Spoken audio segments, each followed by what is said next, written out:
اور ایک بار پھر سے طیبہ سے فلسطین میں آ، راستہ دیکھتی ہے پھر مسجد اقصیٰ تیرا۔ ایک بار حضور گئے تھے مکے سے مسجد اقصیٰ، اور پھر حضور فرماتے ہیں جب میں واپس گیا نا تو کفار نے جو کہ مسجد اقصیٰ دیکھی ہوئی تھی تو مجھ سے پوچھنا شروع کر دیا کہ مسجد اقصیٰ کی کھڑکیاں کتنی ہیں، دروازے کتنے ہیں، پلر کتنے ہیں۔ جب انہوں نے سوال جواب کیے تو حضور فرماتے ہیں کہ رب کریم نے مسجد اقصیٰ کو اٹھا کے میرے سامنے رکھ دیا۔ میں دیکھتا جاتا تھا، بتاتا جاتا تھا، کہہ لوں بات کر لوں۔ ایک دفعہ حضور مکے سے مسجد اقصیٰ آئے اور ایک دفعہ مسجد اقصیٰ میرے نبی کی زیارت کے لیے مکے گئی، حضور کی زیارت کے لیے مکہ شریف گئی۔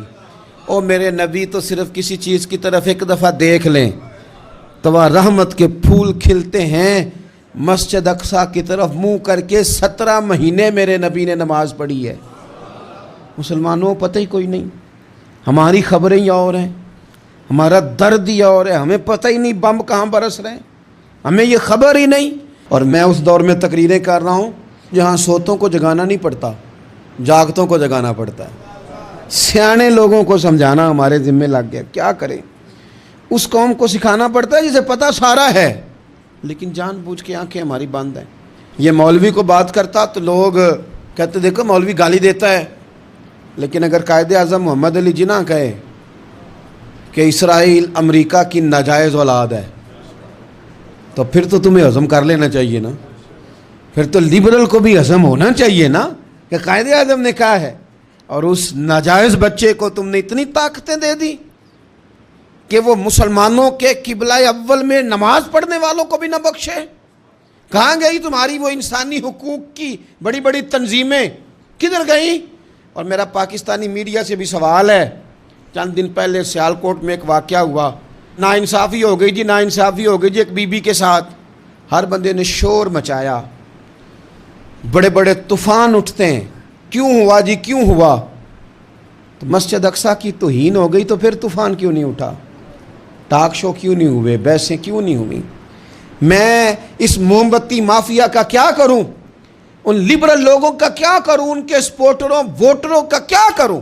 ان سیاسی جماعتوں کے کارکنوں کو کیا نام دوں کہ جو ان فضول بحثوں میں تو وقت ضائع کرتے ہیں، اور وہ مسجد اقصیٰ جس کے بارے میں میرے نبی پاک صلی اللہ علیہ وسلم سے ایک صحابیہ نے پوچھا تھا، یا رسول اللہ مسجد اقصیٰ میں نماز پڑھنا کتنا کو بہتر ہے باقی نمازوں کے مقابلے میں؟ تو حضور نے فرمایا 1000 گنا بہتر ہے۔ بی بی عرض کرنے لگی سونیا میں جا تو نہیں سکتی، دل بڑا کرتا ہے۔ تو حضور نے فرمایا جا نہیں سکتی تو وہاں تیل ہی بھجوا دے، جس میں حاضری لگوانے کی حضور بات کریں جس مسجد میں۔ اور نبی پاک علیہ السلام نے فرمایا خاص کر کے سفر کرنا ہوا تو 3 مسجدوں کے لیے کرنا، ایک مسجد حرام بیت اللہ کے لیے، ایک مسجد نبوی کے لیے، اور تیسرا مسجد اقصیٰ کے لیے۔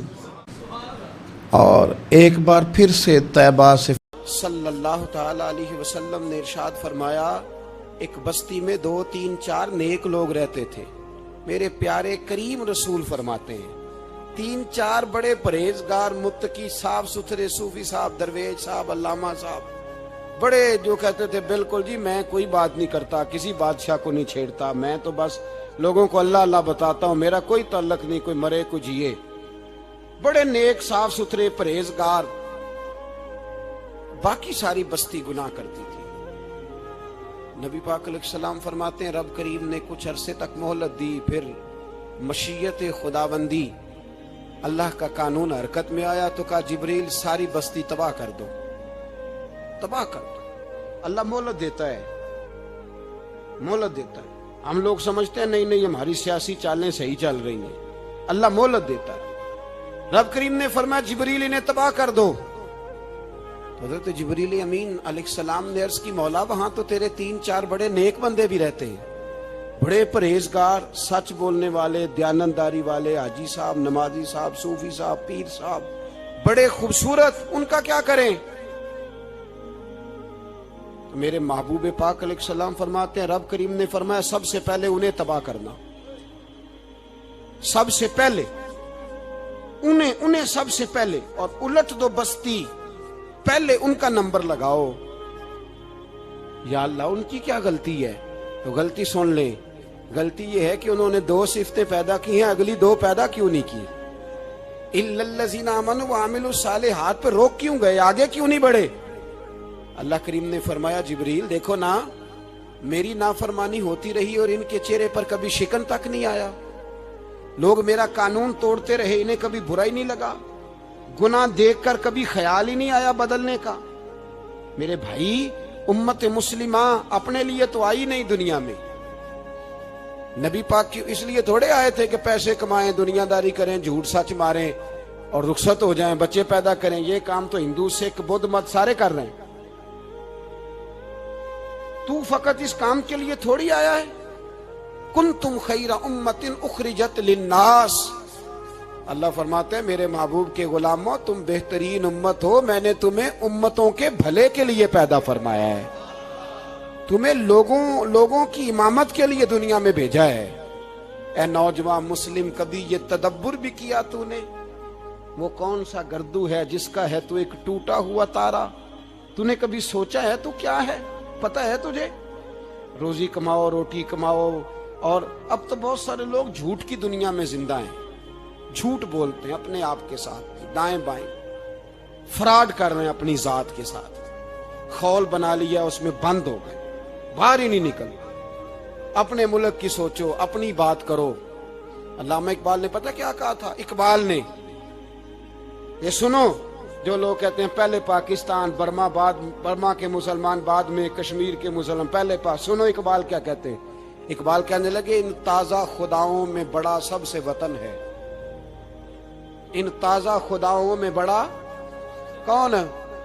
وطن کی محبت ایمان کا حصہ، اس میں شک نہیں، لیکن اگر اسلام سے پہلے وطن آ گیا تو اقبال کہتے ہیں ان تازہ خداؤں میں بڑا سب سے وطن ہے، اور جو پیرہن اس کا ہے وہ مذہب کا کفن ہے۔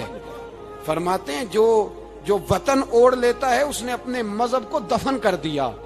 سب سے پہلے پاکستان نہیں، سب سے پہلے رسول اللہ کا دین ہے، سب سے پہلے قرآن ہے، سب سے پہلے نبی پاک کا فرمان ہے، سب سے پہلے امت مسلمہ ہے۔ ان تازہ خداؤں میں بڑا سب سے وطن ہے، جو پیرہن اس کا ہے وہ مذہب کا کفن ہے۔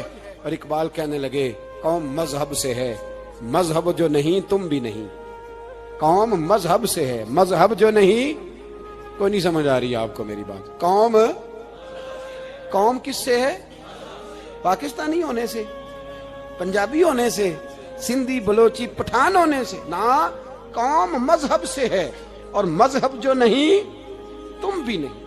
یہ کیسے ہو سکتا ہے کہ مذہب نہ ہو اور بندہ زندہ رہے؟ یہ کیسے ہو سکتا ہے بھائی؟ کافر نے اصل میں جاگ ہی نہیں رہا، میں جاگتا ہی نہیں، میں جیب کی سوچتا ہوں، مسجد کی سوچتا ہوں، خانقاہ کی سوچتا ہوں، مدرسے کی سوچتا ہوں، دکان کی، سارا دن تو اس چکر میں لگا رہتا ہوں لوگوں کو ثابت کرنے میں کہ میں صحیح ہوں باقی غلط ہے۔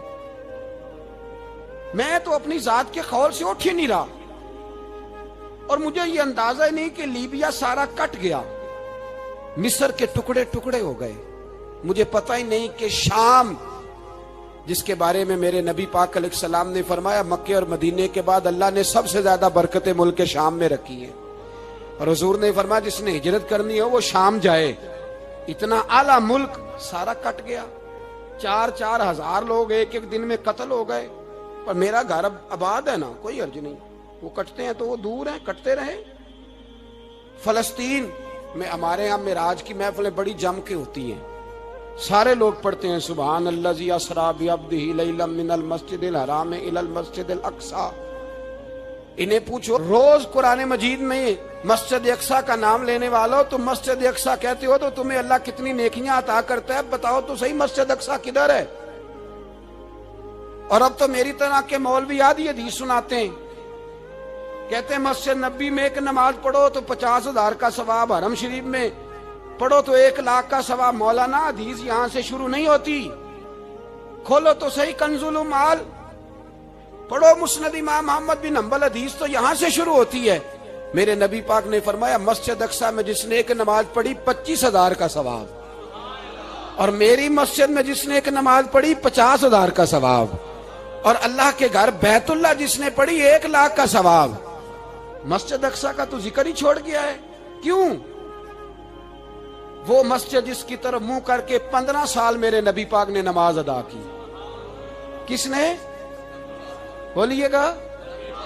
15 سال تک، 2 ہجری میں 13 سال مکے میں، 2 سال مدینے میں، مسجد اقصی کی طرف جدھر منہ کر کے تیرے اور میرے رسول نماز پڑھتے رہے. آج وہ مسجد یہودی کے قبضے میں ہے. کئی کے جمعے تالا رہتا ہے، وہاں نماز نہیں پڑھنے دی جاتی. مجھے کیا لگے اس بات سے؟ میری مسجد میں تھوڑی لگا ہوا ہے. ایسی ہوا چلی ہے کہ ہر شخص سوچتا ہے تمام شہر جلے بس ایک میرا گھر نہ جلے. بھائی یہ وہ دور ہے جس دور میں ذرا سی بھی کسی شخص کو تکلیف ہوتی ہے تو عالمی میڈیا پہ بات جاتی ہے، موبائل جیبوں میں فوراً تصویریں کیش ہوتی ہیں. میں اور آپ، ہمارا اس قوم سے تعلق ہے جس قوم کے بچے کٹ گئے، ذبح ہو گئے، عورتوں کے پستان کاٹ کے برما کے بدھوں نے ان کے کباب بنا کے کھا لیے، چھوٹے چھوٹے